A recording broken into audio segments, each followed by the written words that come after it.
Més de 1.300 metres quadrats per als més joves, 15 aules destinades al seu oci, però també a la formació, la promoció de l'esperit emprenedor o l'impuls a la solidaritat i el voluntariat.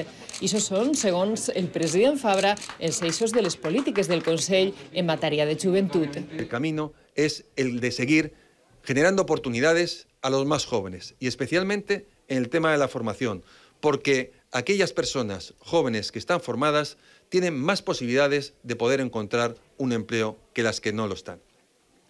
Otra cuestión que es importante es el autoempleo y la cultura del emprendimiento. Los jóvenes deben tener el convencimiento y la fuerza suficiente para poder llevar adelante todos sus proyectos. Este centre s'ha fet realitat gràcies a una inversió d'1.300.000 euros del Pla Confiança.